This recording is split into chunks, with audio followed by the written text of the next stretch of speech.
Gee whiz.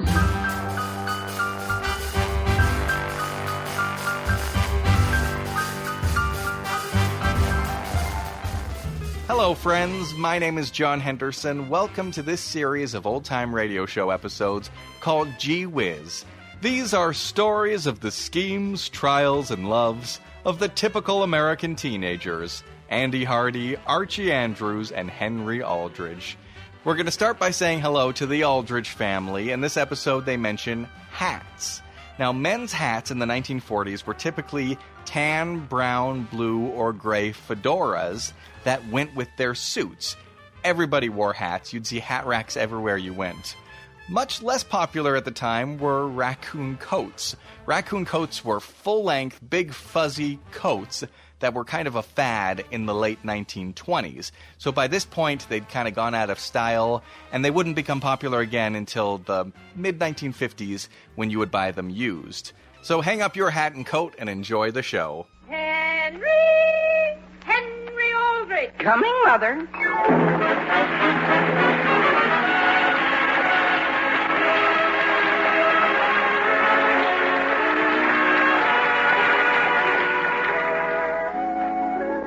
Thank heaven, American boys eventually grow up. But no matter how important or how old they become, they always like to grow down to boyhood again, to recapture their teenage in the adventures of Henry Aldrich. The scene opens in the Aldrich front hall. It is Saturday morning. Well, I guess I'm just about all set, Homer. Gee, Henry. Gee, how'd you ever talk your folks into it? I didn't have to, Homer. After all, it's the most natural thing in the world to do. Boy, I bet this is the biggest day in your life since your first pair of long pants. Homer, gee whiz. My mother and father just suddenly realized that I've reached the age of manhood. Gee, I wish I would. Henry? Yes, Mother? Have you got your money? Sure, Mother. Well, here, I want you to tie it up in this handkerchief. Mother. Now, Alice, stop worrying. He won't lose it. Sure. Gee whiz, didn't we all agree I wasn't a kid anymore? That's right, son. Now run along and use your own judgment about the whole thing. Thanks, Dad. And Homer, when we get down there, I don't want you saying anything. Nothing at all? Only if I ask for your opinion. And even if he asks you, Homer, please don't interfere. We want Henry to make his decision entirely on his own. Sure. Come on, Homer, let's go. Only, Henry, if you really can't decide, be sure and phone me. I'll be okay, Mother. Good luck, Henry. Dear, have you got the handkerchief? Yes, Mother. Goodbye. Well, please be careful. And Henry... Alice, let him go. Sam, we should never have let him do it. No, Alice, Henry's perfectly capable of handling a thing like this by himself. Well, maybe he is. But just the same... Why are you putting your coat on? Sam, I'm going to stay a good 100 yards behind him. Alice, you're going to do no such thing. Well,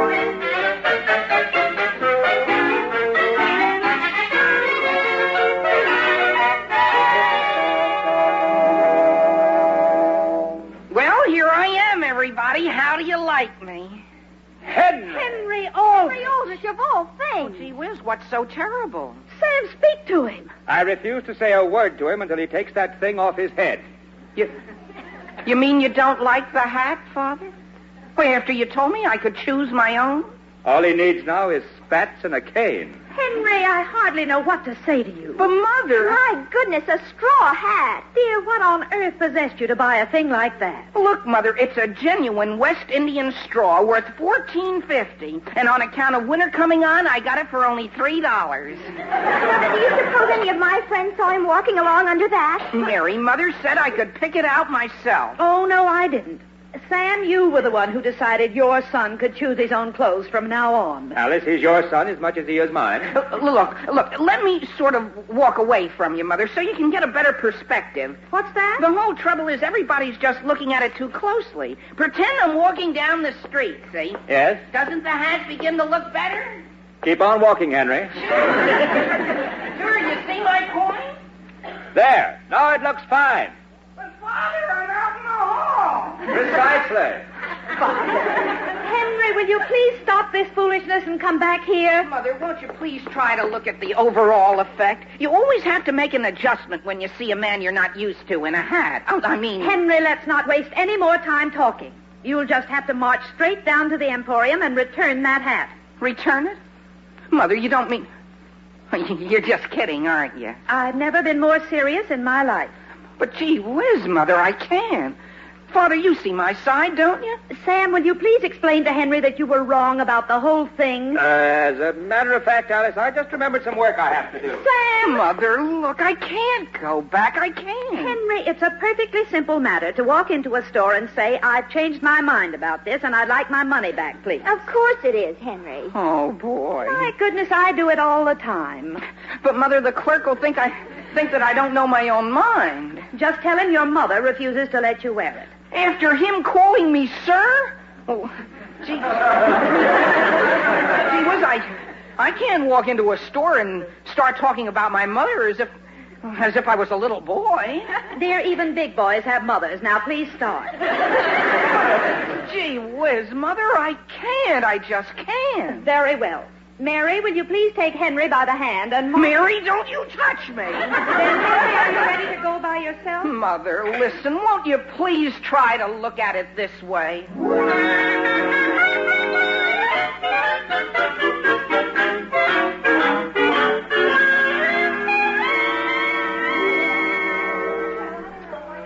Yes, sir. Is there something I can do for you? Why, yes, as a matter of fact, Homer, how would you like to sort of step over there and look at those coats a minute? Well, Henry, I'm interested. Oh, you interested in buying a coat, young man? Me? Gee whiz, no, I've got a coat. Homer. Well, I guess it wouldn't do any harm to investigate. Look, mister, about this hat. It isn't that I don't like it. I knew you'd like it, sir. Why, in all my years in hats, I've never seen a face that fitted a hat the way yours fits that one. Yeah, sure. Only, that's exactly what worries me, the fit. The fit? Well, we can certainly remedy that. You can? Well, I don't mean the fit so much as my doctor. What's that? Well, I don't know how it slipped my mind, but according to my doctor, I shouldn't wear a hat, I think. Why not? Well, I'm sort of losing my hair. And Oh, is that so? Well, if you're really losing your hair, you don't ever want to be seen without a hat. I don't? No, sir. Now, just let me set it back on your head. But, mister, what I... Always remember to give it a pat, like this. There you are. Well, sure, only... How do I look in this? Homer, where are you? Right here inside this coat, isn't it? Young man, are you interested in buying that raccoon coat? I'm interested, sure. How much is it? $300. Yeah? Well, frankly, I've suddenly lost interest. Mister, look, about this hat, I've decided to return it. Return it? Sure, and I'd like my money back, please, if you don't mind. Well, that is... What's the matter? Didn't your mother like the hat? My mother? Well, gee, she has nothing to do with it. Well, that is... Well, I'm sorry, sir, but I'm afraid we can't take it back. Why not? What about your initials? Oh, I forgot about the initials. There they are, right on the sweatband. H.A., as large as life. We never take a hat back once it's been initialed. But couldn't you remove them? Remove them? Yeah. Well, how could we remove initials? They're perforated. Look, H.A. Oh, well, couldn't you just add a T to the H.A.? And then you'd have H.A.T. You know. Now, just a minute, son.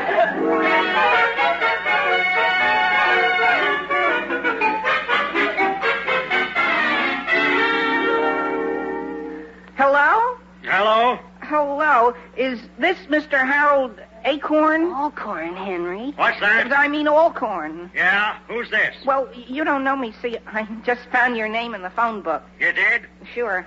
I'm phoning everybody I can find who has the initials H.A.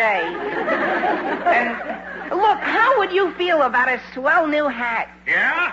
What program is this? What program? Sure, didn't you say you were giving away a hat? No, gee whiz, I'm selling it. Selling it? Look, just let me ask you this. What size is your head? 8.5. What's it to you? 8.5? Wow. Just forget the whole thing. Goodbye. Quick, let's see the phone book, Homer. Are there any more H.A.s? Sure, only I think all this phoning is hopeless. Homer, there just has to be one H.A. in Centerville with a 6.5 head size who needs a hat. What's the next number? Elm 669. Number, please. Elm 669. Elm 669. How'd you make out on Mr. Alcorn, Hen? Boy, he was the biggest sorehead I ever heard of. Yeah, 8.5. But I've got a feeling this is my lucky customer coming up. Gee, Hen, I sure hope so. Hello. Hello, may I speak to H. Andrews, please? Well, this is Hildegard Andrews. Hildegard? Yes? Who's this? Well, gee, I don't think you'd be interested. Well, I might be. Come on, who is it? Well, no, I'm sure you wouldn't be. Goodbye. Homer, we're just not getting any place. Hey, Henry, I just got a swell idea. Why don't you phone the police department? The police? Sure. After all, they keep fingerprints. Maybe they keep head sizes, too. Homer, you're crazy. Henry? Oh, boy. Henry, haven't you left yet? Left, Mother? For where? Dear, didn't we decide you were to take your hat down to the Emporium and get your money back? Well, I'll tell you, Mother, I did go down, see? Oh, you did? Fine. Sure, and I had a long talk with the clerk, see? Only... Oh, and he gave you your $3 back? Why, not exactly. You mean he gave you credit? Credit? That's just as good, Henry. You and I'll go down later this afternoon and pick out another hat for you. Mother, wait, you don't understand. Yes, I do understand how you feel, but until you're a few years older, you need help in selecting your clothes. But Mother, if you'd only let me explain... Let's not talk about it now, dear. I have to start lunch. Gee whiz, Homer, my mother thinks I returned the hat. Why didn't you set her straight? I tried to, Homer. What's she going to do when she finds out I've hidden it up in my room? Boy, you're in a spot, Hen. Wait a minute. Who are you going to phone? The Centerville Times. I've got the whole thing figured out. Number, please. L909. Who's down at the L909. Times, Hen? Mary's boyfriend, Kermit, and he always said if there's anything he can do for me, he'd be glad to do it. Yeah? Sure, and I know he'll be just crazy about my hat, even if his initials aren't H.A. Centerville Times, Editor Blake speaking. I'd like to speak to one of your reporters, please. Kermit Hannigan? Hannigan isn't here, sorry. He isn't? Oh, just a minute. Homer, he isn't there. He isn't? Well, why not leave a message? Sure. Hello? Yes? Look, could I leave a message, please? A very important message. Who is this? Why, you wouldn't know me, but I'm a member of the general public who reads your paper, and I'm trying to locate somebody with the initials H.A. You mean he's lost? Lost? No, gee whiz, I just have to find him. Why not call the police department? The police? Would they fool around with a thing like this? I told you, Henry. Well, that all depends. What's this fella done? Who? The fellow that wouldn't give me my money back? He wouldn't. Well, how much was involved? Well, gee, every cent I had. Is that so? All right, let's have all the information. Initials, H.A. Sure, with a 6.5 head size. Are they going to help you, Hen? Homer, will you please beat it? Hello? Hello? Okay, Henry, I can take a hint. Mrs. Aldrich. The important thing is he has to like straw hats. Are you in the living room, Mrs. Aldrich? Yes, Homer. Mr. Aldrich and I happen to be having a private discussion. Well, did I hear you say it was almost lunchtime? Not quite, Homer. You have plenty of time to get home. Yes, dear. Well, are you sure I can't help you in any way, Mrs. Aldrich? Set the table or anything? No, thank you. Oh. Well, I guess I'll be running along then. Goodbye, Homer. Where were we, Alice? I was saying, Sam, that you should take a lesson from what happened this morning and put your foot down. That was unfortunate, Alice, but I still maintain we should give Henry one more chance to choose his own hat. Sure, I agree with Mr. Aldrich. Homer, I thought you'd gone home. Alice, try to look at this whole thing from a boy's viewpoint. I was a boy once myself. Sure, so was I. If you lead him down to the Emporium by the hand, you'll destroy every shred of his self-respect. Dear, I don't intend to take his hand. Psychologically, you'd be taking his hand. Sam, the important thing is Henry has to have a new hat. And since he isn't capable of choosing one himself, then someone has to do it for him. But Mrs. Aldrich... Homer, will you please go home? Sam, listen to me. Someone has to help Henry. Very well, Alice. Have it your own way. Oh, I'm glad you're being reasonable, Sam. And when you get down there... Down where? To the Emporium with Henry. Alice, I'm not going with him. Yes, you are, Sam. I've changed my mind. You're a man. You're definitely the one to help Henry select a new hat. Now, wait a minute, Alice. I think so, too. Homer, will you please go home?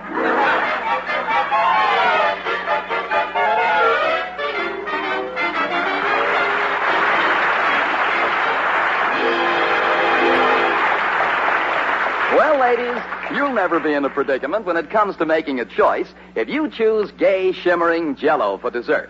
Tomorrow night, try Raspberry Pear Whip. Just prepare a package of raspberry Jell-O as usual, then whip it up.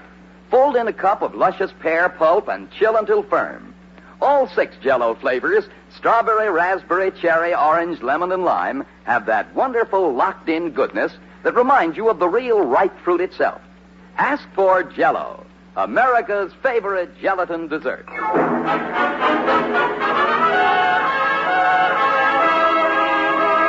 And now, getting back to the troubles of Henry Aldrich.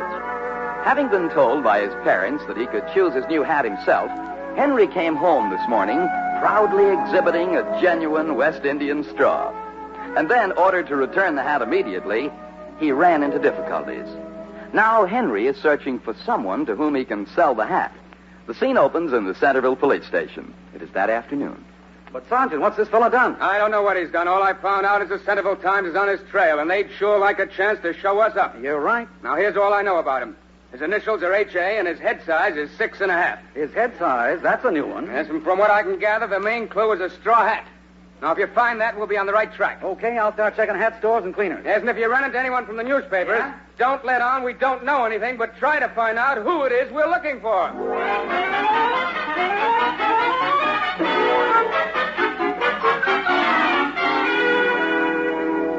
Mary, please. Henry, let's go. I have to get ready for the beauty parlor. Mary, listen. If you had a brother and he was going to die any minute now, wouldn't you make a move to help him? Of course I would. Well, okay, I've got to have $3. Henry, do you think I'm made of money? But don't you realize Mother thinks I've got a credit of $3 at the Emporium, and I haven't. And don't you realize that Kermit is coming here for dinner tonight, and I'm a sight? Look, Mary, why waste your money in beauty parlors? What? If you're going to marry Kermit someday, don't you think the only fair thing to do is let him see you in your natural condition? Henry Aldrich! Mary, wait, before you get mad. When is Kermit's birthday? In June. Why? How'd you like to buy him a swell present? It's worth $14.50, and you can have it for $3. No. $2.95. No, and goodbye. I have to fix my hair. You mean you're not going to the beauty parlor? Of course I am, but I can't go there looking like this. Okay, Mary. Just wait until you want me to be best man at your wedding. Henry? Mother, are you sure there hasn't been a phone call for me? No, dear. Oh, gee whiz, a reporter that won't even answer a phone call. Henry, I have to run over to your Aunt Harriet's first, but I want you to meet me down at the Emporium in 45 minutes. At the Emporium? Yes, it seems your father has suddenly disappeared. Well, look, Mother, don't you think a new hat is just a waste of money? Certainly not. But, gee, you know how I always lose everything, especially a hat. Why, I won't have it a half an hour. Now, Gee Henry... whiz, Mother, I'd lose my head if it wasn't fastened on. Now, dear, you really need a hat, and you have a credit of $3 down at the Emporium. Mother, listen, there's something I've got to tell you. Tell me down at the Emporium in 45 minutes. But it'll be too late then. Oh, Homer! Excuse me, Mrs. Aldrich. Did I knock you over? Not quite. And please don't be late, Henry. Hey, Henry, where's your hat? It's hidden up in my room. Well, listen, I found this pilot, see, who wants a straw hat. He does? Sure. He flies planes from Miami to Chicago, and he wants a straw to wear while he's in Miami. Homer, you don't mean it. Sure, and his head size is 6.5, and he doesn't care a darn about the initials. Oh, boy, Homer, let me shake your hand. Sure, shake. Shake. Ouch. Oh, I'm sorry, Homer. It's just that I'm so graceful. Well, stop twisting my arm, and I'll give you his address. Sure, and then let's go upstairs and get the hat. You know what happened to me on the way over? What? A cop stopped me on the street and asked me my initials. He did? Sure. And when I told him HB, he said I was just one letter out. That's funny. Do you suppose I nearly won a prize of some kind? I'll answer the phone, Henry. Okay, Mary, only if it's Kermit, tell him he's missed his chance. Hello? Hello, Mary, dear. Why, Kermit. How are you, Kermit? Fine. As a matter of fact, Mary, I'm on top of the world. You are? I just wanted to prepare you. By the time I come over for dinner tonight, I might be out of obituaries. Really? My goodness, what's happened? Well, I haven't time to explain, Mary, but I'm working on a big story. I'm going to scoop the police department. No. Yes. So, it won't be long now, Mary, before you and I can talk over a breakfast table instead of a telephone. Oh, my. Oh, my goodness. Well, I've got to be getting along. Duty calls, Mary. Of course. Goodbye, Kermit, and good luck. Mary! Yes, Henry? Listen, Mary, I give you my word, I didn't mean it. You didn't mean what? Anything I've ever said to you, except when I paid you compliments. Henry, get to the point. That's what I said. Mary, whatever I've done to you, let's both be good sports and give me back my hat. What hat? My West Indian straw that was up in my room. I haven't been anywhere near your room. Mary, I haven't time to joke. Now hand it over. But, Henry, I haven't got it. Listen, Mary, I'll have Father sue you. Go ahead. I'll sue you for false arrest. Henry, I don't think she's got it. But somebody's got it. I can't have lost it. Why not? You'd lose your head if it wasn't fastened on. Oh, boy. Homer, get out of my way. Maybe I put it in here. Henry, are you going to throw everything out of your hall closet? Hey, cut it out. You nearly hit me with that coat hanger. Henry, put down that rubber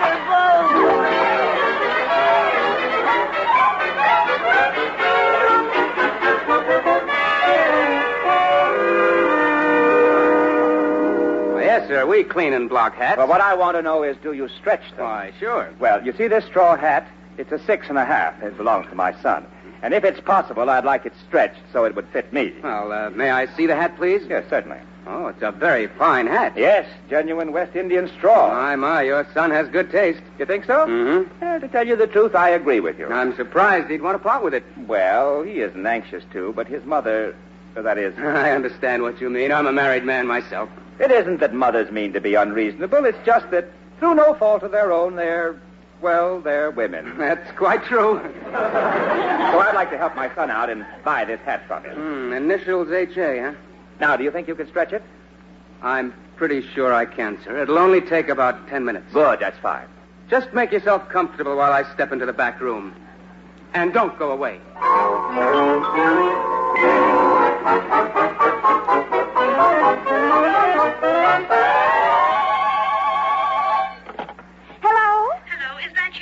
Yes, Mother, I just got back from the beauty parlor. Where are you? Down at the Emporium. I've been waiting for nearly 2 hours. Have you any idea where Henry is? He isn't here. And, Mother, do you realize it's almost dinner time and Kermit will be here any minute? Oh, my goodness, I'd forgotten.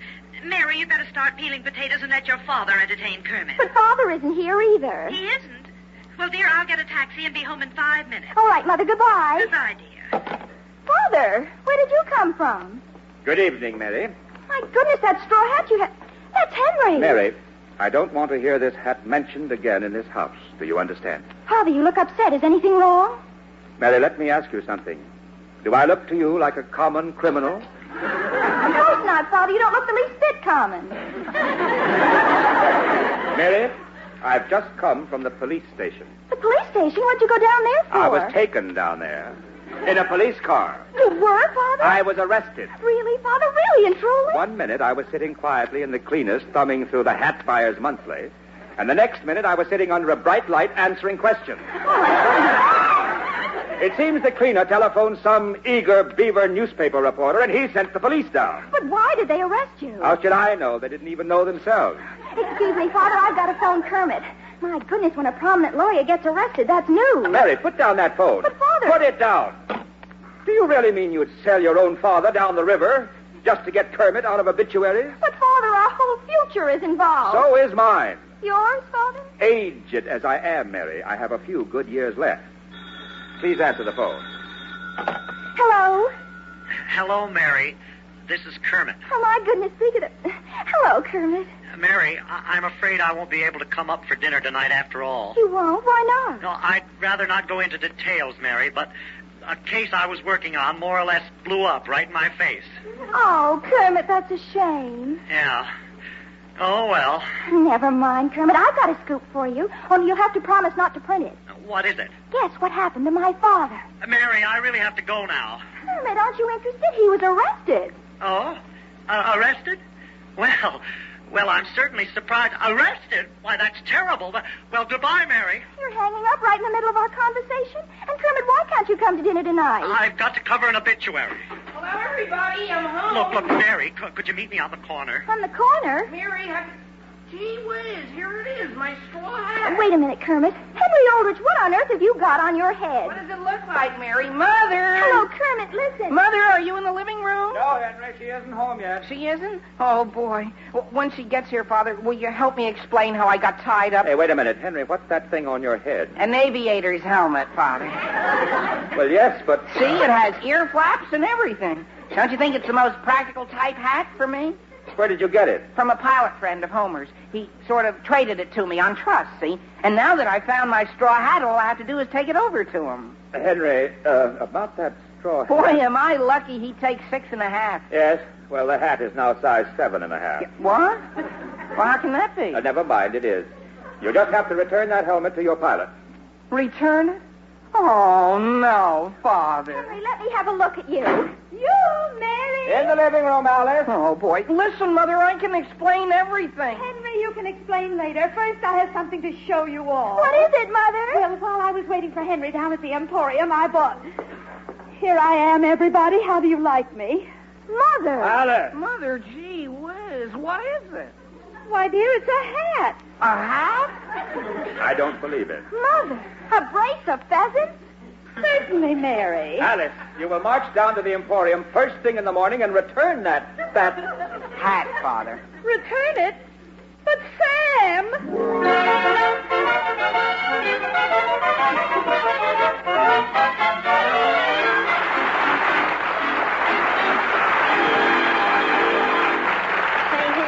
What, Homer? If I'm coming to dinner tomorrow night, do you suppose we should tell your mother I'm on a very special diet? Gee whiz, you are? Sure, because I'm anemic. You are? Gee, Homer, that's tough. Sure. To build up my strength, I have to have second helpings of everything. Well, second helpings is what everybody asks for when there's Jell-O tapioca puddings for dessert. Yes, Jell-O tapioca puddings, newest members of the famous Jell-O pudding family. And they're a miracle of goodness, a marvel of speed. There's Jell-O vanilla tapioca, Jell-O chocolate tapioca, and Jell-O orange coconut tapioca. All three are luscious, light, and delicate, gloriously rich and creamy. And you know that name Jell-O is a trademark. It's the property of General Foods, and it tells you that you're getting a genuine Jell-O product. Ask your grocer for Jell-O tapioca puddings. And while you're about it, better get 3 packages so you'll have plenty for the weekend. That's Jell-O tapioca pudding. Well, here's hoping you'll be in your living room and ours next week at the same time. Good night, folks. And this is Dan Seymour in New York saying the Aldrich family is brought to you by the Jell-O family. For desserts that are delicious, boy, believe me, you should know. They are made by famous Jell-O.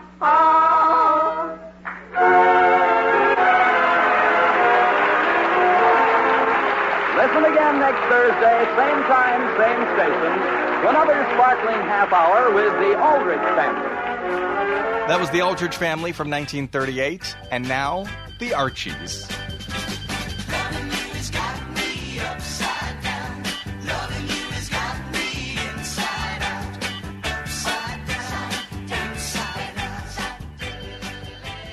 This episode of Archie aired the same week as that last Aldrich family episode. In fact, it was just 2 days later.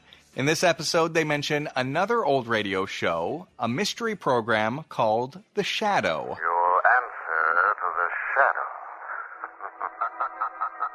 So hang on to your keys, you'll find out why, and enjoy the show.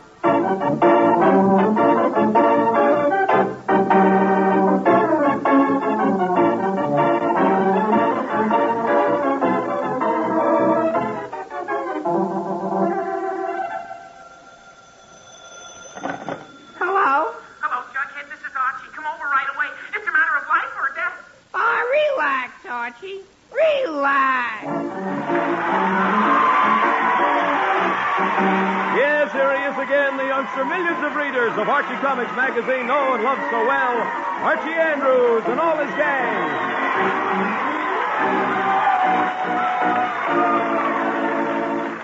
Now for our weekly visit to Riverdale. It's 10 o'clock Friday evening as we join the Andrews family, and we find Mr. and Mrs. Andrews just returning home after an evening of bridge. Well, Mary, that was quite an evening. I guess this time we showed the Hendersons who plays the best game of bridge. Yes, dear. How much did we lose? If you had returned my lead in that last hand, we'd have won. Now, Fred, let's not rehash that last hand all night. The game's over, it's late, and I'm tired.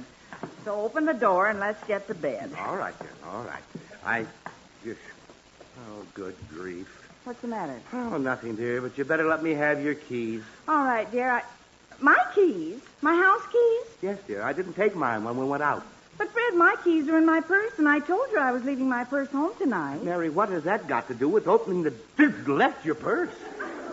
You mean to say your keys are locked inside the house, too? I'm afraid so. Oh, good grief. We're locked out. It looks that way. Well, all the time for this to happen. No keys. Mary, how can you be so absent-minded? Fred, You're always forgetting things. Fred, Never saw anyone like you for forgetting things. Fred, you forgot your keys, too, remember? Oh. That's right, I did, didn't I? Oh, well, it doesn't matter, dear. It doesn't matter. I'll just ring the bell and wake Archie up, that's all. All right. For a minute, I was afraid you... Wake Archie up? Fred, you can't do that. Why not? The boy's probably just gotten asleep. Yeah, but Mary, You wake him up now and you'll never get back to bed. Mary, Besides, it's not fair to Archie to wake him out of a sound sleep. He's a growing boy and he needs his sleep. Mary, look, I'm not a growing boy, but I need sleep, too. Fred, I know that, but do we have to wake Archie? Nope. No, we don't have to wake him. We can just curl up on the front lawn and spend the night there. Oh, dear. Well, all right, Fred. I suppose we have to wake the boy up. Ring the bell. All right. Don't know why you couldn't have said that 5 minutes ago. Stand here all night arguing about whether to get into my own house or not. Cold out here, too. What's taking that boy so long, anyway? Well, he'll be down in a minute. He has to put on his bathrobe and slippers, doesn't he? Mary, if Archie were a centipede, he could have put his slippers on by this time. I'll ring it again.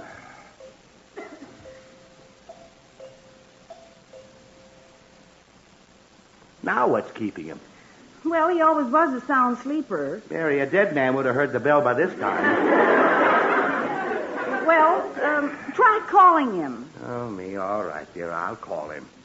Archie! Call again, dear. Archie! Call again. Archie! Call again. Mary, you sound like a telephone operator. What? Never mind, dear. Never mind. Archie!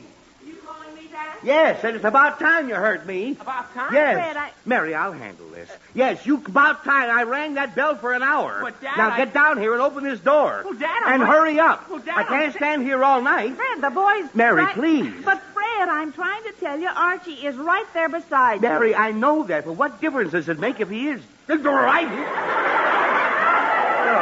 Hello. Good grief. Archie, where did you come from? Jughead's house, Dad. I went over there to do some homework with him right after you and Mom left for the Hendersons. Oh, fine. And I thought you were up and you... Oh, well, it doesn't matter now. As long as you're here, Archie. As long as you're here, unlock that front door. Okay, Dad. Give me your keys. All right. I have them right here in my... keys? Archie, that's the point. I don't have my keys. I left them in the house. Gee whiz, you did? Yes, I did. Now, use your own keys and open that door. Well, gee whiz, Dad, when I went to Jughead's house, I forgot you had gone out and I didn't take my keys with me. Archie, never mind the details. Just open the door and... What did you say? I said I didn't take my keys with me. Mary, did you hear what the boy said? He didn't take his... Fred, don't make a scene. Don't make a scene. Mary, After all, if we both forgot our keys, why shouldn't Archie be entitled to forget his? Because nobody with any brains ever... I mean, if he took after me, he has no right to... Good grief, I don't know what I mean. Fred, it looks like we're locked out. Let's face it. Mary, I am facing it, but I don't know what to do about it. Well, gee whiz, maybe the back door is open. No, dear, it isn't. You know that ever since the time burglars broke into Mrs. Hastings' house and took $6 and Mr. Hastings' wig, I always lock all the windows and doors before we go out so nobody can get in. Including us. Well, Fred, I didn't forget the keys on purpose, you know. Yes, Mary, What's that? Gee whiz, that's our phone. Oh, fine. Oh, dear. I wonder who it can be. Might be important. Yeah. It might even be Veronica. Oh, dear. Fred, we've got to answer the phone. And just how do you suggest I do that from out here? Gee whiz, maybe if we shouted hello real loud, they'd... Dear, don't be funny. Okay, Dad, okay. Oh, dear. It's frustrating to hear it and not be able to answer it. Mary, look, if it's important, they'll call back later. Besides, it seems to have stopped now anyway. Guess so. Fred, we've got to get into that house. Yes, Mary, I know that, but how? Hey, gee whiz. What is it? An open window. An open window? Where? Where, Archie? Where? Up there in my room. Good. We'll just climb through and... Up there? In your room? Uh-huh. Oh, great. Archie, look, a lot of help that is. How are we going to get into an open window up on the second floor? Fly? Gee whiz, no, Dad. We can use our step ladder. Step ladder? Yeah. Oh, yeah, step ladder. Archie, that's a wonderful idea. Fine, Archie, quick. Go get the ladder. Okay, Dad. It's down in the basement. Give me your key. All right, I had them right there. Don't!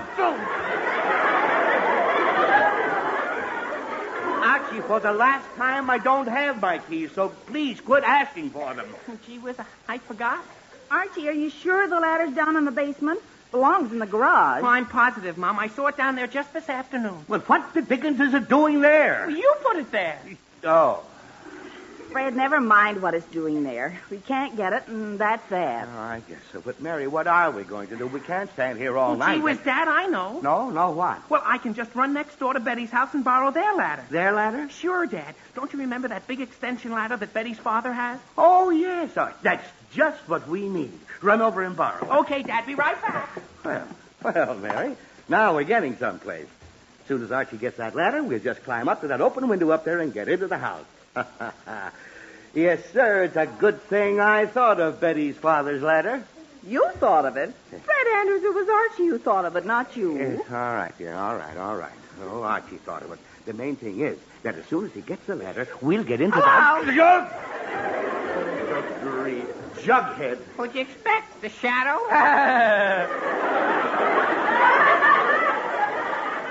No, Jughead, I did not expect the shadow, nor you either. Jughead, what are you doing here? Hello, Mrs. Andrews. I brought the big book back. You what? Brought the big book back. Jughead, what is a big book back? Gee whiz, you don't understand. There's no such thing as a big book back. Didn't you say you just brought one? No, I said I brought the big book back. Jughead, I still don't know what the dickens you're talking about. I'm talking about Archie's history book. History book? Uh-huh. Archie has two history books, a big one and a small one. What about it? Well, he left the big one at my house. Yes? And I thought he might need it, so I brought the big book back. Oh, for pity's sake. Jughead, why didn't you say so? I did, 5 times. Say, what are you folks doing out here anyway? Jug, we're waiting for Archie to get back here with a ladder. We're locked out. Locked out? Locked out of your house? Yes, Jughead, locked out of the house. Gee whiz, my Uncle Herman was locked out of the house once, and he had to pick the lock with a hairpin. With a hairpin? Uh-huh. And boy, did he have trouble. What kind of trouble? Wrong house. Oh, for pity's sake. Jughead, that's very interesting, but we don't have time for your stories about your Uncle Herman right now. Hey, wait a minute. What? Mary, that's a wonderful idea. What's a wonderful idea? Why wait for Archie to get back here with that ladder and then have to go climb through a window? I bet I could pick that lock. Fred, you're fooling. I am not. As a matter of fact, picking the lock is very simple. The chief of police was showing us how it's done down at the Chamber of Commerce lecture on crime prevention last month. Why, it's a sin. Oh, but Fred, I don't think I tell you, there's nothing to it there. Besides, what do we have to lose? A hairpin. Jug, be quiet. Mary, do you have a hairpin? Well, yes, dear, I think so. There should be one of my hair right here somewhere. Oh, here it is, dear. Oh, thank you, dear. Thank you. I should have thought of this long ago. Now, just watch the old master go to work. Yeah, Raffles Andrews, they call him. Jug, be quiet. Now, just put the hairpin in here. And I turn it around till it catches on the tumbler like that. Then I give it a little twist and... that's funny. Fred, does it work? No, dear. There must be something wrong with the lock. The hairpin's stuck in it.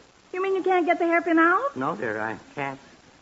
When the chief of police did it, it was the simplest thing I ever saw. Fred Andrews, a lot of help you are. Now the lock's jammed and we'll have to call someone in tomorrow to fix it. No, dear, don't get Oh, excited. for We're no heaven's worse off sake. than we were.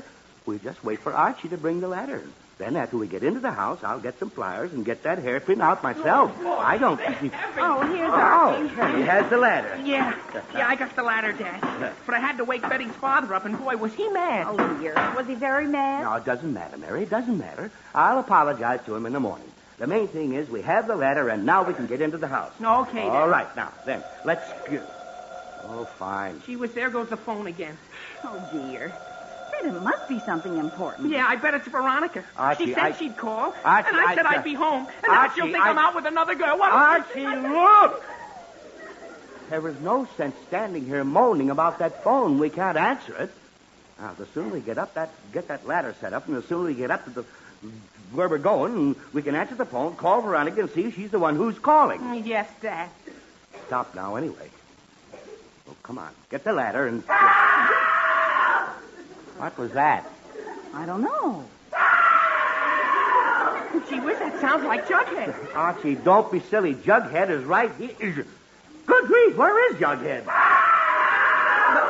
Fred, that is Jughead. Yes, Mary, but where the dickens is he? Jughead, where are you? Down in the basement. How could he be down in the basement? Fred, I don't know. That basement window over there is open. He must have gone in through that. Oh, good grief. Jughead, are you down there? I sure am. Get me out of here. Jughead, calm down for a minute. How did you get in there? I saw this window open and I climbed in so I could go upstairs and open the front door for you. Oh, Jughead, that's wonderful. Go ahead, go on upstairs and open the door for us. That's just it, I can't. I landed in a closet or something and it's locked. Oh, for pity's sake. Fred, that window leads into the storage closet where I keep my jams and jellies and preserves. Good grief, Mary, do you keep that closet locked? No, dear, it isn't locked, but I keep a piece of wood in the latch so the door won't swing open. As far as Jughead's concerned, it's locked. Get me out of this closet. Jughead, listen, can't you climb back out of the window? No, I had to jump down and I have nothing to stand on to get back up. There's nothing in here but some jars. Fred, tell him not to dare stand on those jars. Well, Mary, those are my I can't- best jams and jellies. Mary, He'll break every one of them if he tries to stand on them. Mary! I'll tell him. Now, for Pete's sake, calm down and quit worrying about your jams and jellies. Oh, Fred, I don't want him to break them. It took me Mary, I hours and said hours. I'd tell him. All right, dear. Jughead, look. I'm looking, but it's too dark to see anything. Then listen. I'm listening. It looks like you'll have to stay right where you are for a while. What, listening to inside? Jughead! Okay. Now, Jughead, it'll take us just a minute to get that ladder up and get into the house. And as soon as we do, we'll come down and let you out of there. But right now, there's nothing you can do but sit there and be patient. You understand? Gee whiz, okay. Okay. Now remember, don't try to climb out. You'll only have an accident. Okay, but hurry up. The trouble's dark down here. Yes, we'll hurry as fast as we can, Jughead. Oh. Come on, Archie, let's put that ladder up. Okay, Dad. Boy, but that Jughead sure gets into things. He certainly does. We'll have him out in a minute. Now, let's just put this ladder up against the house. Okay, Dad, I have this side. Oh, good. Stand it against the house. Yep. There we are. Fred, it doesn't reach high enough. Of course it doesn't, dear, not yet. We have to raise the extension half to where we want it. Oh. Now, Archie, you hold the ladder, and I'll pull on this rope to raise the other half of the ladder. Oh, okay, Dad. Okay, pull this. Yeah, attaboy, Dad. It's going up. It's going up, all right. Just a little more, dear. How's that? Oh, yeah, that's fine, Dad. It's right under my window. Oh, all right. Now we're all set.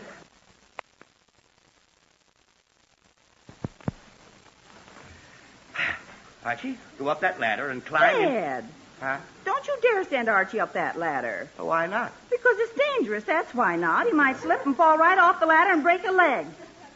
Fred, you go up. Oh. All right, I'll go. Who go up? Oh, it's all right if I slip and break a leg, I suppose. It doesn't matter if I break Fred, my I leg. didn't Doesn't mean matter that at if all. I if- meant if- you'll be more cautious about it, dear. You know how reckless youngsters are. Whiz, Mom? I'm not reckless. Never mind, Archie. Your mother is right. I'll go up the ladder. He was okay. But I can climb a ladder just as good as anyone. Some other time, Archie.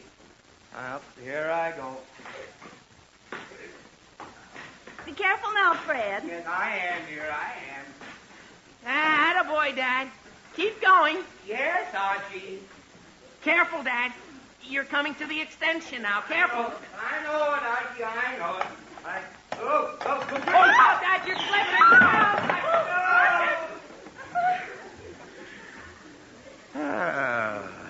Fred, what happened? Mary, you saw what happened. I got halfway up that ladder. The darn extension slipped, and I slid back down. That's what happened. Gee whiz. You know, it probably didn't lock in place like it was supposed to. It probably didn't. Oh, I was lucky I didn't fall off there and break my neck. Hello, everybody. Gee whiz, Betty. Oh, fine. Hello, Betty. How's the ladder working out, Mr. Andrews? Betty, so far the ladder is not working out. It isn't? No, it isn't. I put the ladder up, then I got halfway up, then the extension slipped back, and I slid off the ladder. Oh, golly, no wonder. Huh? You've got the ladder wrong side out. Wrong side out. Uh-huh, sure. Turn it over so the extension part is outside, and then it can't slip. Oh. Is that why it slipped? Oh, sure it is, Mr. Andrews. I'm sure that's why. Positive that's why. I think. Well, maybe you're right, Betty. Well, yeah, I think you are right. Come on, Archie, let's twist the ladder around so I can use the other side of it. Okay, Dad. Easy now. Yeah, I got it there. There we are. Hey, Dad. Now I'll raise the extension again, and we're all set. Yeah. Sure. I should have thought of that myself.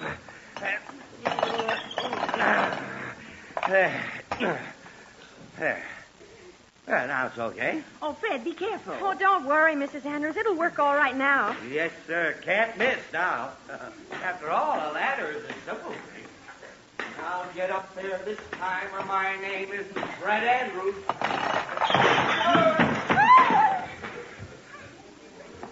Call me Joe. Gee whiz.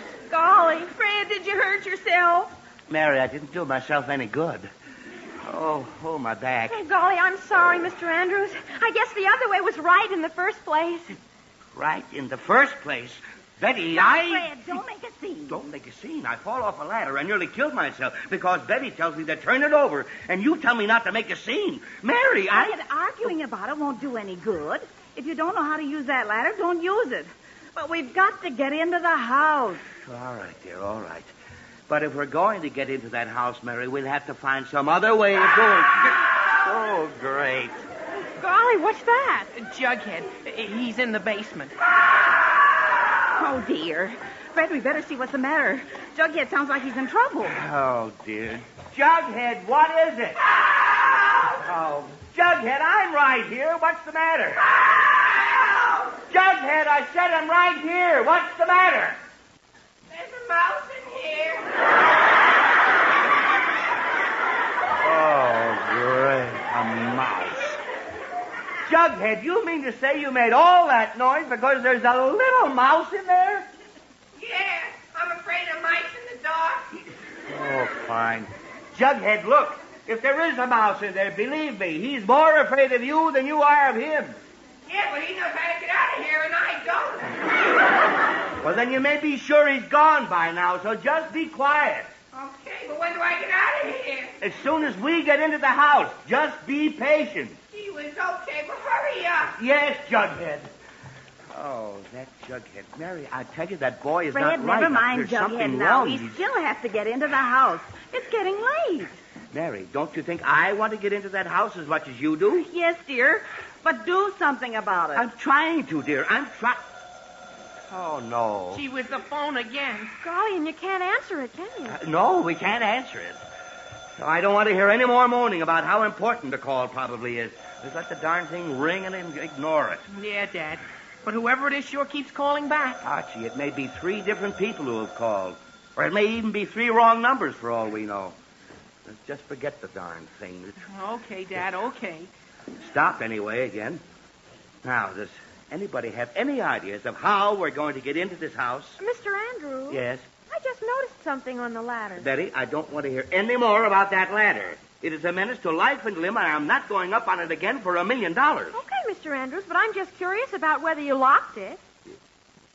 Locked it? Well, yes, you see this gadget? It says lock here. That's so it won't slip back. Oh, good grief. I never saw that. Gee whiz, no wonder the ladder kept slipping. Oh, for pity's sake. Fred, do you think it's safe to try it again if you lock it with that gadget? Well, I don't know, Mary. And, Dad, I'll hold the ladder this time, and we'll be doubly sure it won't slip. No, maybe so. All right, Archie. I don't know what else we can do. Let's put the ladder up there again. Yeah, okay, Dad. Yeah. There we are. Now I'll raise the extension again. Well, that's fine, Mr. Andrews. All right. Now, Archie, lock that gadget. Okay, Dad. There. Now I bet it won't slip in a million years. Yeah, I don't expect to be on the ladder that long. But you hold it anyway now, do you hear? Oh, yes, sirree, Dad. I'll hold it with all my strength. All right. Now maybe we can get into this house. Well, and just what's going on here? Oh, I'm just going up this ladder to seek... Oh, good grief. A policeman. Oh, dear. Gee whiz. Golly. Well? Hello, officer. A nice evening. Yes. Lovely evening. But I asked you what's going on here. Well, officer, you see, my name is Fred Andrews, and this is my wife, Mary Andrews, and this is my son, Archie. Never mind the family history. What's going on here? Well, I'm getting to that, officer. I'm getting to that. You see, I live here, and we're locked out of the house. Locked out? Yes, we forgot our keys, and we're trying to get into the house. And if you'll wait just a minute till we get in, officer, I'll be glad to show you my mortgage and prove it's my house and everything. What was that? Good grief. Jughead again. Who? Jughead. He's in the basement, and he's afraid of the basement? Listen, I thought you said you were locked out. Oh, we are, officer. We're locked out, and Jughead is locked in. Oh, you're locked out, and he's locked in. Yes, he's in the preserve closet, officer. Look, Mary, I'll handle this. Yeah, you see, he's really in a jam, you might say. You get it? He's Archie. Be quiet.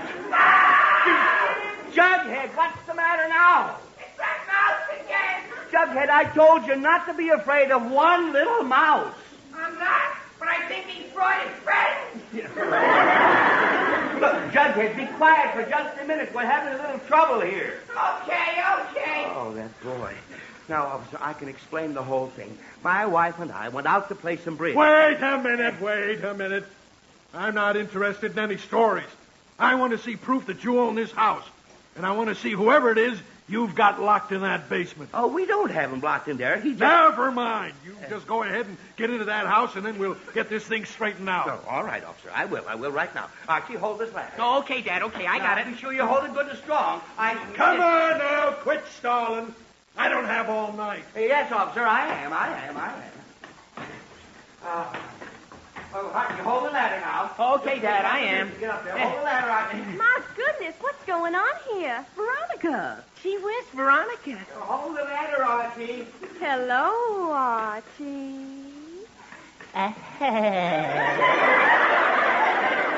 Hold the ladder a little steadier, Archie.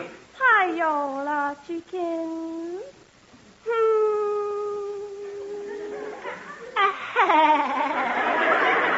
Archie, the ladder is moving a little. Hold it tight. It's awful nice to see y'all, Archie. See ya. Hold on, Archie. Come on now, hurry up there. I am, officer, I am. But what's going on here anyway? Archie, hold the ladder. It's wobbly. That's a long story, Veronica. But were you trying to call here a while ago? Why, no, Archie. I just Archie, happened... hold the ladder. I'm going to fall.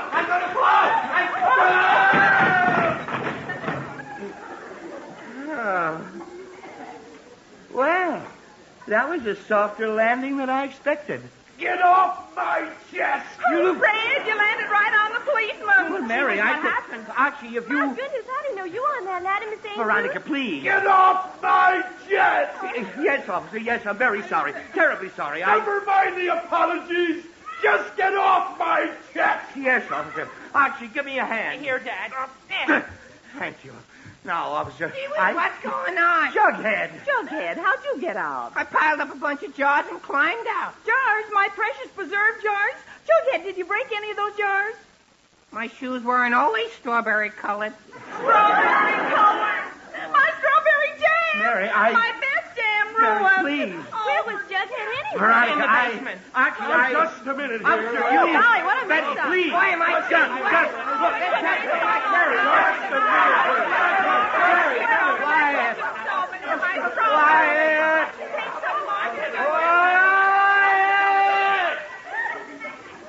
There. That's better. Now listen to me, all of you. This nonsense has gone far enough. Too far, in fact. Yes, Miss Andrews. Yes, dear. Yes, Dad. Jughead, be quiet. Now, there's one thing I want to say. There's one thing I want to say. I don't know what kind of shenanigans are going on around here. But, mister, if you can explain this, You better start talking and talk quick. Well, officer, I tell you I can explain the whole thing. My wife and I came home from a bridge game a while ago, and we discovered that we didn't have our keys, and the front door was locked. You see? This door right here was locked tighter than a drum, so we had to find... oh, good grief, the door. It opened. It was open all the time. Oh. Fran, we never tried the door to see if it was locked. Oh, no. Oh, we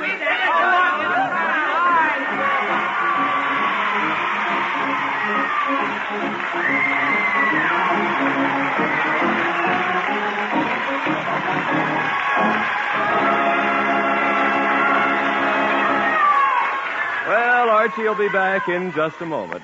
But first, here's a special word for all you parents. Would you like your children to have a college education? Of course you would. But I can hear some of you saying, that takes money and lots of it. Well, here's a tip. Start saving for it now, on a systematic basis. For systematic saving is the only sure way to save these days. You can swing it easily through the payroll savings plan where you work, a completely automatic plan which sets the money aside and puts it into United States savings bonds in your name. Before you know it, those bonds will be piling up at a great rate, increasing in value the longer they're held. And when the time comes for you to use that fund for college tuition, it'll be there waiting. So start today while the youngsters are growing and build a college fund with savings bonds. And now back to the Andrews. It's half an hour later and things have finally quieted down. We find Archie and his folks inside the house. Oh, boy, it feels good to sit down. It certainly does, dear. And how? Boy, what a night. Yes, what a... Oh, great. That phone again. Oh, gee whiz, I'll get it, Dad. Maybe that's the same person who was calling before. Oh, me. Mary, honestly, I have never seen such a night. Neither have I, dear. But it's all over now. And I think you did a wonderful job of explaining things to that policeman. Well, Mary, it wasn't easy. Oh, but now that it's all over, let's just forget the whole thing, shall we? Yes, Gee dear. whiz, can you imagine that? Imagine what? That was Mr. Henderson calling. Said he'd been trying to reach you ever since you left his house. Reach me? What for? To tell you that you left your keys there. Left my keys Trying there? to reach you all the You've been listening to another chapter of The Adventures of Archie Andrews, written by Carl Janpel and based on the copyrighted feature appearing in Archie Comics magazine. Archie was played by Bob Hastings, Jughead by Harlan Stone. Mom and Dad Andrews are played by Alice Uhrman and Arthur Cole, Veronica and Betty by Yvonne Mann and Rosemary Rice. The policeman was Murray Forbes. This program is produced and directed by Kenneth McGregor. Listen next Saturday when we bring you more of the merry adventures of Archie Andrews. This is Bob Sherry wishing you all a very pleasant weekend. So long.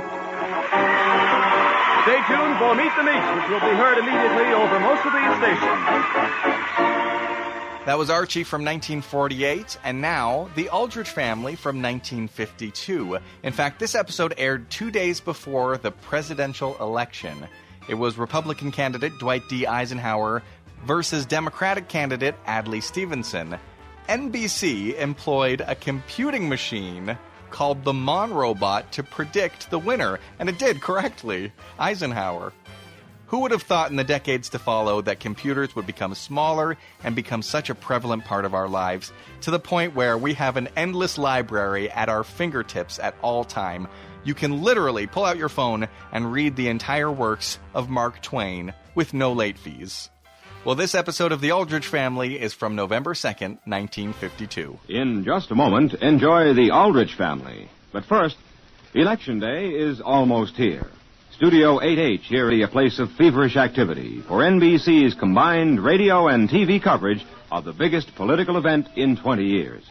A staff of 250 men will relay the latest news. 15 of the top commentators will analyze the results. The network newsmen will have the Monrobot, the electronic brain to compute important trends as ballots pour in from 48 states. Yes, Tuesday, NBC will be the nation's headquarters for election returns. Now it's the Aldrich Family on NBC.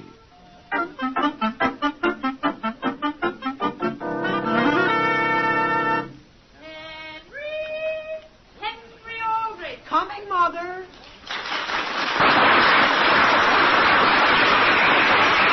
Yes, it's The Aldrich Family is transcribed, written by Clifford Goldsmith.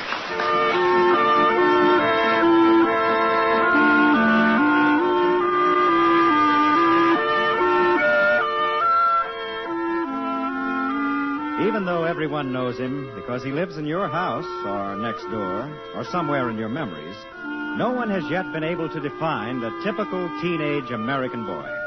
All you can say is that he exists in the person of Henry Aldrich. And when you say that, you cross your fingers. The scene is the Aldrich hallway. The time is just before breakfast. Hello, Toby? Toby, are you listening? Yes, Henry, but I'm thinking. Well, never mind thinking, Toby. Didn't you say you'd pay me back? I'm going to, just as soon as I get some money. But, Toby, I'm going to a party Saturday night, and if you don't pay me the 50 cents, I can't get the trousers I need. Henry. Just a minute, Toby. What, Homer? Tell him if he doesn't pay, you'll sue. Sure. Listen, Toby. Henry, would it help you any if I loaned you a pair of trousers? No, how would that help? I've ordered a brand new pair of slacks, and I need that 50 cents before I can pay for them. Well, suppose we made some kind of business arrangement. What business arrangement? Well, would it help you any if I paid you 5 cents every week on what I owe you? No. Go on, Henry. Tell him you'll sue. Yeah, Toby, if I don't get that money, you can expect to be sued. Look, Henry, I'll call you back in just a few minutes. You'd better. Okay, you wait right there by the phone. I'll see what I can do. Okay. So long, Hen. Thanks for calling. So long. What did he say, Henry? That's a nice thing, Homer. That's a nice thing. Henry, did you know that when you're in a position like the one you're in, you can get a bill collector? You can? Sure. My father will give you the names of 2 or 3 you could get.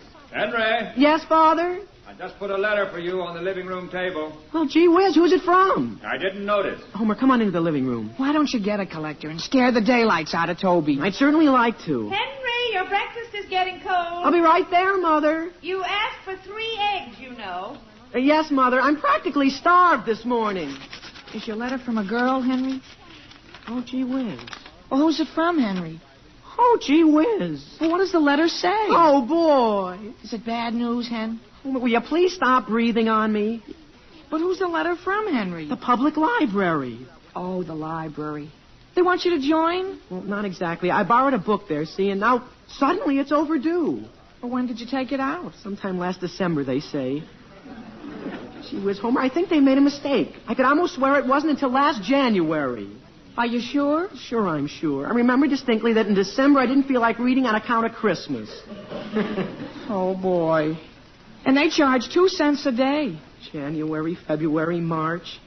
Homer, up to November, it'll be more than $5.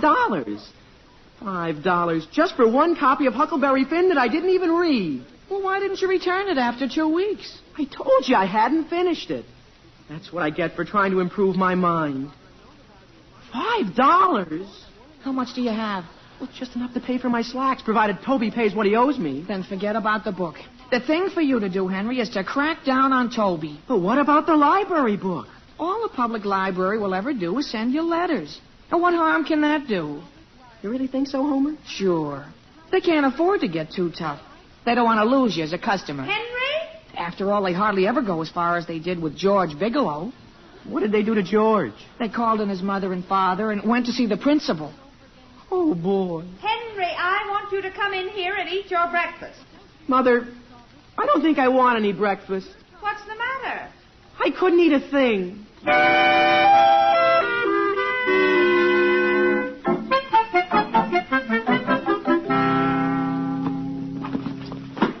What are you doing, Henry? I'm just looking for something, Mary. Oh, my goodness, you don't have to tear the bookshelves all apart, do you? Well, don't worry, I'll put everything back, Mary.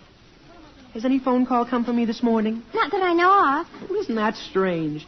Every time I've called Toby, the line was busy. I thought you were just talking to him. But it wasn't Toby. I was talking to the Centerville Emporium. What about? Well, I canceled a pair of trousers I happen to have ordered. Well, Mother says you should get ready for lunch right away. All right.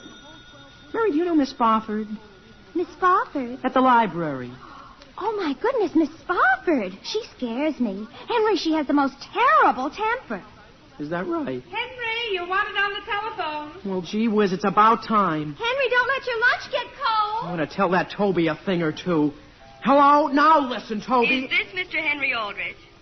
What's that? I'd like to speak to Mr. Henry Aldrich. This is I. This is the Centerville Emporium. Oh. Oh! I'm very sorry, but our manager says it's too late to cancel your trousers. What? But gee whiz, I don't want them. I'm sorry, but those trousers have been altered to your measurement. But I can't use them. Another use has come up for my money. I see. And it isn't as though I'd worn them. You still got them. You've even got all you cut off the bottom. I see. Well, I'll tell our Mr. Sweeney. Well, thank you very much. And tell him that if I see anybody my size, I'd be very glad to send them in. Thank you, Mr. Aldrich. I'll explain it to him. Thank you. Goodbye. Henry? Yes, Mother? Henry, did I just hear you canceling your order for those new trousers? Yes, Mother. But why, dear? Well, boy, you know how it is with new trousers. I'm afraid I don't. Well, gee whiz, after a while you get tired of looking at them. And then I'd wear them to the party Saturday night. When it's over, what use would I have for them?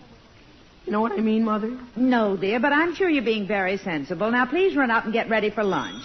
I have something I made just specially for you. Oh, I've got to answer the phone first. Hello, Toby? Hello? Oh, Homer? Listen, Homer. This is Mr. Sweeney. Who? Mr. Sweeney from the Emporium. Oh. Did your girl tell you I explained everything? She did. And we try to treat our customers fairly. But, young man, do you understand what a business transaction is? I can't use the trousers. Neither can we. You can't? Well, look, do you know Huckleberry Finn? No, but we have a great many customers, and I can't be expected to know all of them. Well, you see, I'd be in a very embarrassing position with those trousers. You'll be much more embarrassed without them. What I mean is they were altered especially for you.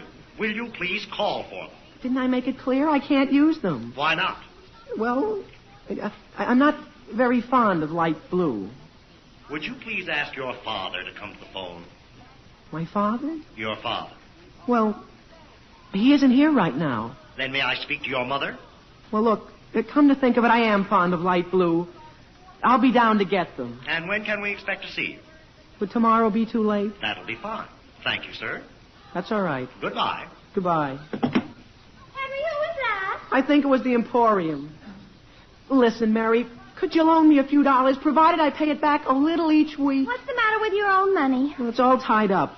You might say in debts. I'm sorry, Henry. I just spent everything I had on a dress for the party Saturday night.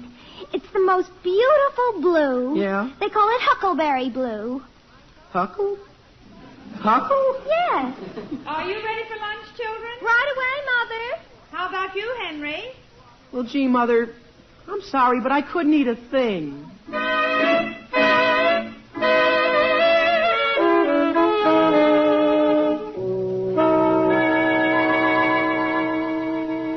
Hello, is this Dr. Bennington? Yes, Mrs. Aldrich? I don't like to bother you, Doctor, but Mr. Aldrich and I are just a bit worried about Henry. Something wrong with him? Well, he's simply not himself. He hasn't eaten more than a bite in 2 days. That's pretty serious for Henry. Does he have a rash? No, I haven't noticed any. He just sits and mopes all day, and he's extremely nervous. Well, I'll phone the drugstore and have a tonic put up for him. But, Doctor, we've always had a great deal of trouble getting him to take any tonic. He fights it. Well, maybe the exercise will give him an appetite. You tell Henry that if he takes this, all of his troubles will be over. All right. Thank you for calling, Mrs. Aldrich. Oh, thank you, Doctor. Good day. Mother? Yes, Mary? Have you forgotten dinner's ready? Oh, I'm coming. We went right ahead. Mother? Yes, Henry? It wasn't Toby that just called, was it? No, dear. It was a call I put in. Did you see Toby today, Henry? No, Father. I haven't been able to get in touch with him. Well, you're not the only one. What do you mean, Father? After trying to get his father on the phone all day, I stopped in there on the way home tonight. We discovered that somebody had plugged the phone so that it only gave a busy signal. Is that right? Is that right? Henry, you must eat something. If you don't, you certainly aren't going to any party Saturday night. Mother, Eleanor Wentworth expects me. She invited me personally. Eleanor Wentworth? You're going over to the Wentworth Saturday? Yes, sir. That's where the party is. Alice, did you hear about Mr. Wentworth? Quite an honor. What about him, Sam? He was just elected chairman of the board at the public library. At the what? Was he? Mr. Wentworth was? Yes. Mr. Wentworth. He's chairman of the library? Do you have any objection? Me? Well, gosh, no. I was just surprised to hear that with all his other work. Why would he want to be that? I think he'll find some way to work it out. Henry, turn around and let me look at you.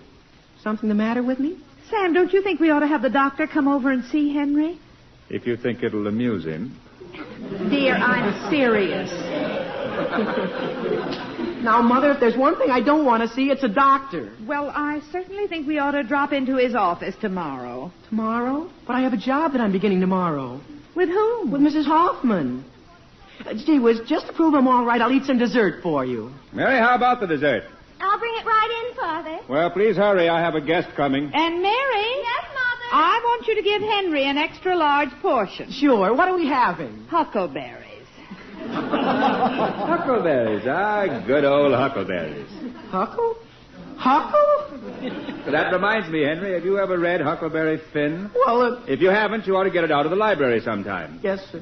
Dear, weren't you reading it last winter? Well, I was, Mother, but I... Where are your berries, Henry? Thank you, Mary. Who's coming over tonight, Father? Mr. Wentworth. Mr. Wentworth? Henry, what's the matter with you? He's choking on his huckleberry. Mary, pound him on the back.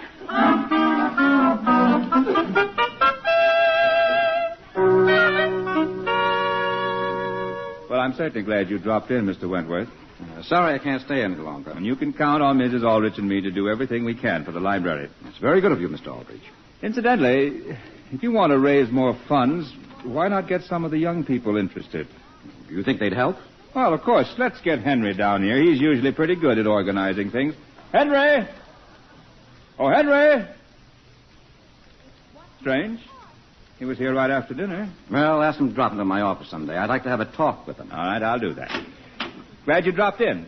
Incidentally, Eleanor seems to think a great deal of Henry. Well, you know how Henry feels about Eleanor. He's looking forward to coming over to her party Saturday night. Sam? Good night, Mr. Wentworth. Good night, Mr. Aldrich. Yes, yes. Sam, did Henry say anything to you about going out? Not to me. Well, dear, I'm really worried. Oh, now, Alice. Henry's a reasonably normal, healthy boy. There's nothing to worry about. Father. Henry, is that you? What are you doing? I'm talking to your mother. You talking to anybody else besides Mother? No. You just missed Mr. Wentworth. Oh. Well, I'm certainly sorry to hear that. Henry, where have you been? Well, just out in the garage. I just thought I'd go out and see whether the car needed washing. At this time of night? Gosh, everybody knows the best time to wash a car is when the sun's down. Mr. Wentworth isn't coming back, is he? No, dear. Oh, that reminds me. Mr. Wentworth said if you have time tomorrow, he'd like you to drop into his office. He wants to have a talk with you. With I? What for? It's regarding a matter pertaining to the library. It is? Some money they're trying to collect. You know, Father, I think I'll be going to bed. Henry, it's nowhere near your bedtime. Well, I know, but I think Mother's right. Maybe I am coming down with something.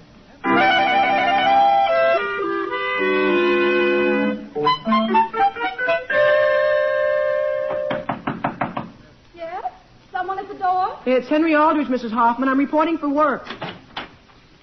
Oh, I'm sorry, dear. I'm afraid it's too wet for you to rake the leaves this morning. Gee whiz, Mrs. Hoffman, I need to earn some money. Well, I have several errands you might run for me. Come in while I answer the phone. Yes, ma'am. I'd be glad to do anything. Hello? Oh, not at all. I'll be very glad to call him. Henry? Yes, Mrs. Hoffman? Your mother wants to speak to you. She says it's quite important. Oh. Hello, Mother. Henry, can you be through at Mrs. Hoffman's by 3 o'clock? Why? I made an appointment for you to see Dr. Bennington. Dr. Bennington, Mother? Dr. Bennington? Yes, dear. He's to give you a thorough going over. But, Mother, I might be busy here all day. I haven't got time to be gone over. You'll be through by noon, Henry. You what, Mrs. Hoffman? Remember, dear, 3 o'clock. Do you hear me? Yes, Mother. Goodbye. Now, here's what I want you to do first, Henry. Yes, ma'am. This book goes back to the library. Yes, Mrs. To the library? My goodness, look at this. My. It's 2 days overdue. Well, I don't know what Miss Spofford will think of me. 2 days? Well, you'll just have to apologize for me. I understand that since Mr. Wentworth has been made chairman of the board, they're starting a campaign about overdrawn books. They are? Well, after all, you can't blame them. Some people keep a book out for as much as a month. Look, Mrs. Hoffman, the sun's coming out. Couldn't I do something else for you instead of going down to the library? I'd much rather you went down to the library. And please tell Miss Spofford that if she has a copy of a book called Crime and Punishment, I'd love to read it. Crime and Punishment? Yes, dear, and hurry, won't you? Yes, ma'am. But are you sure you don't want me to do something constructive instead?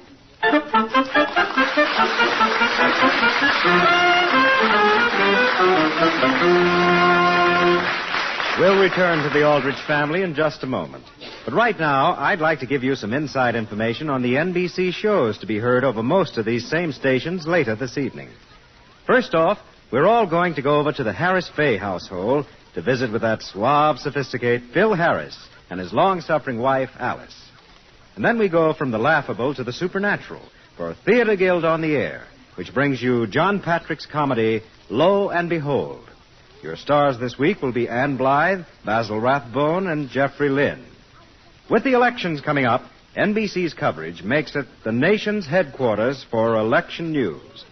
As a regular Sunday feature, you can listen in on America's only public press conference. When Martha Roundtree and Lawrence Spivaks meet the press, offers you a chance to hear the answers given by one of the personalities in the news to questions posed by a panel of newsmen and prominent public citizens. There is a whole world of radio entertainment that's yours for the dialing when you tune to this NBC station later tonight.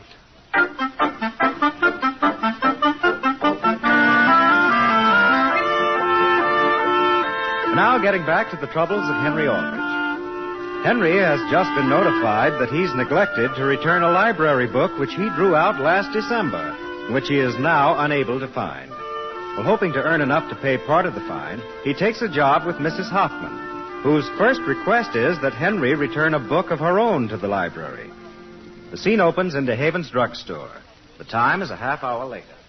Homer, won't you please help me out? Won't you please do it for me? But, Henry, I'm busy. I've got some pretty important things to take care of. Like what? Like what? Well, I've got a date with Willie Marshall to watch that new building they're putting up at 3rd and Main. Boy, Homer, and you call yourself a friend. Have you ever in your whole life asked me to do anything and I turned you down? Sure, last week. You wouldn't lend me your binoculars. Well, gee whiz, you don't have to remember every little thing.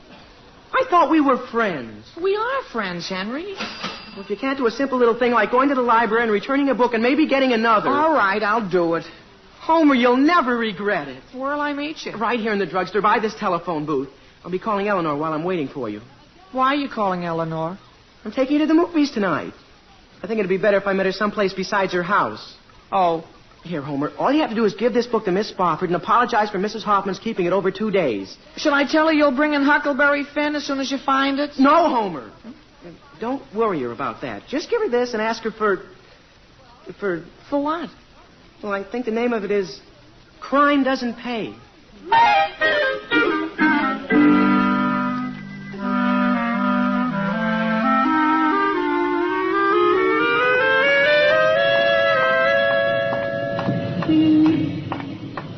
Did you like the movie, Henry?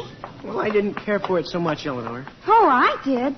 I thought it was beautiful. The way as long as he lived, his conscience bothered him.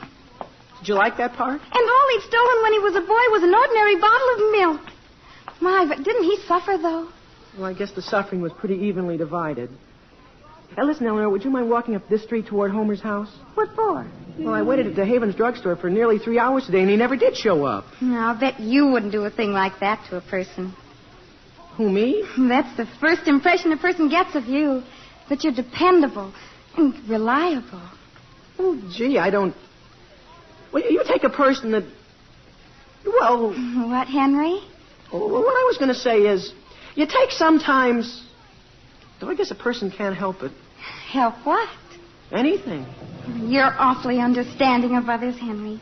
Well, I do study people a lot. I kind of read their character. That's what I like about you, Henry. You're so intelligent. I'll bet you do a lot of reading. Why? Well, I like some books. I'll bet you probably grow up and collect books. I'll get over it. Oh, boy. Who's that coming down the street? Where? Right under the street lamp. Oh, it's Miss Spofford. Miss Spofford from the library? Do you know her? Well, only what you might call professionally. Look, Eleanor, instead of going to Homer's, why don't we go down this way, by Johnson's Candy Kitchen? Did you want to stop in there? Well, I think it might be a good idea. Let's walk real fast. Oh, my goodness, look who's right ahead of us. Who is it? Isn't that Mrs. Hoffman? Mrs. Hoffman? Oh, boy. Look, Eleanor, why don't we go across the street to Tillman's hamburger stand? It's a lot better. All right. Oh, let's hurry. Why? Father's right over there. We can walk with him. He is? Henry? Henry? Where are you, Henry?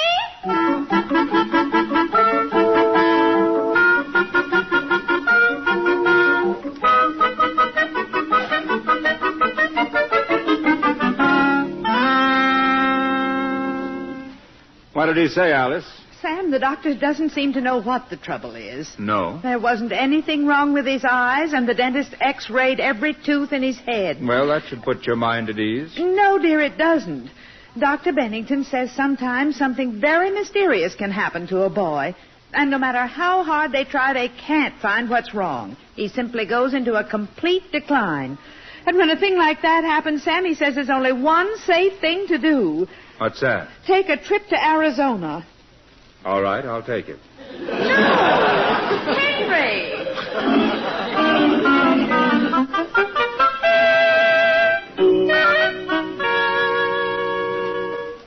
What's in the box? Just a pair of trousers, Mary. See? Oh, they look awfully nice. The Emporium made them to order, you might say. You better hurry if you're going to the party. I'm not going. Why not? Because I'm not. Do you think I'd be wearing my new trousers if I were going? Well, Henry, you don't have to jump at me. Jump at you? When did I jump at you? That's what Mother and Father were talking about. They said you've turned so cross they don't know you. Listen, Mary, I'm in one of the most terrible predicaments I've ever been in my life. Do you know where I can lay my hands on a copy of Huckleberry Finn? Sure. You do? That's wonderful. Where? At the public library. Gee whiz, Mary. Henry! Yes, Mother? Have you taken your tonic since dinner? Well, gee whiz, I've taken it 5 times today. That doesn't make any difference. You're supposed to take it after dinner, too. All right. Listen, Mary, I had a letter from the library today, see? Another? How'd you know I had any? I keep my eyes open. Well, Mary, all Miss Spofford says in this letter is that if I pay the library the price of a new copy of Huckleberry Finn, they'll forget the rest that's due. Well, I'm sorry. I can't lend you anything, Henry. Henry? Yes, Mother? Homer's down here. He is? Homer's here? Sure. Well, gee whiz, Homer, where you been for the last 2 days? I was delayed, Henry. Delayed by what? Well, first it was the bulldozers, then it was the steam shovel. But don't worry, I got Mrs. Hoffman's book to the library the first thing this morning. Oh, boy, it's about time. Well, hurry up. Aren't you going to the party? No, I'm not. Why not? Because of Mr. Wentworth. Well, Mr. Wentworth isn't going to be there. He isn't? I think somebody said he's going to be out of town. But you're not sure he's going to be. I'm partly sure. Well, come on, Homer, come on. Aren't you going to put on your new pants? Well, I'll bring the box along with me. What? Homer, there's no sense in putting them on and giving them wear and tear unless I'm absolutely sure I'm going to the party.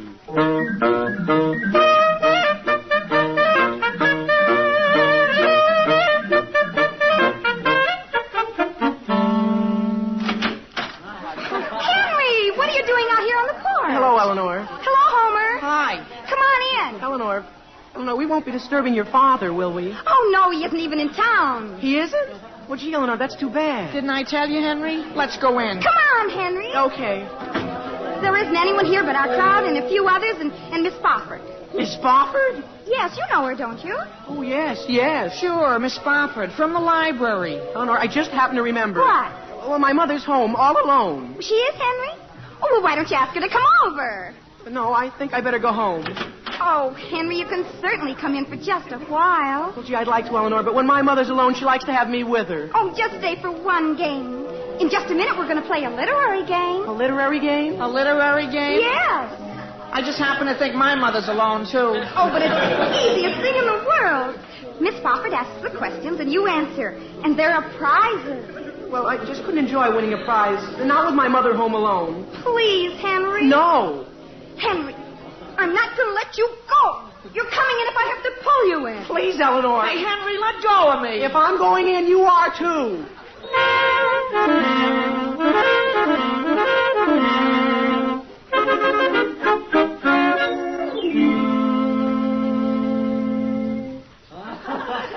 Quiet, everybody, please. Shh, quiet. Miss Spofford is almost ready for the final part of the game. Shh. The last 3 remaining in the literary contest are... Let me see.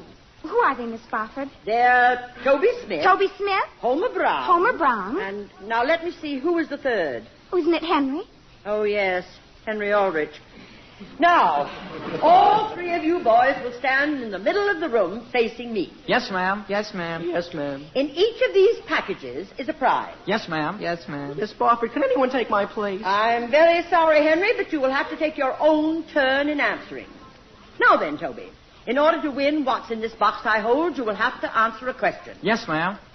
Now tell me, What character in literature said, to be or not to be? To be or not to be? Yes. Is that the end of the sentence? That's the end of the question. Who said it? Shakespeare? Well, that's close enough. Here's a box of, I believe it's 6 linen handkerchiefs. Well, thank you very much. They're exactly what I've always wanted. Now then, Homer. Homer, can you tell me who was the leading female character in Ivanhoe? In Ivanhoe? Yes. She has to be female? I'm afraid so. In Ivanhoe. Rebecca? That's right. What? And here is a lovely color box for you. Oh, thank you. Now then, Henry. Oh, gee whiz. I want you to tell me the name of the author of the book in this last package. Yes, Miss Spofford. It is Huckleberry Finn. Huckleberry? Henry! Gee whiz, Miss Spofford. He's freezing. Quick, somebody get something cold. You rub some ice cream on Oh, him. but Miss Spofford, he answered it. He wins the book. Just as he went down, his last words were Mark Twain. Miss Spofford, why don't you just keep the book? I've got a feeling you're going to get it back anyway.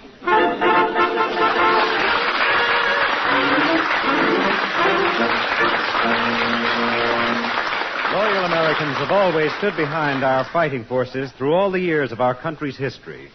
Today, the need is for blood donations for members of our armed forces in Korea. Today, with the reserve of blood plasma virtually exhausted by GI requirements, an emergency exists. The Department of Defense is therefore calling for an immediate stepping up of blood collections. This is your opportunity to help save the lives of our fighting men in Korea. Call your Red Cross chapter or local blood donor center for an appointment.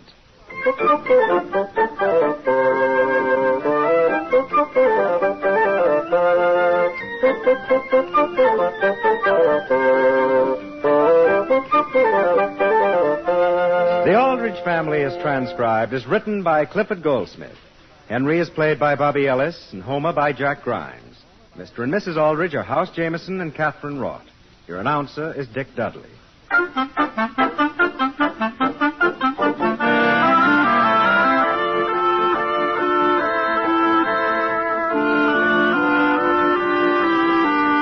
Listen again next week, same time, same station, for another sparkling half hour with the Aldrich Family. Good night, everybody.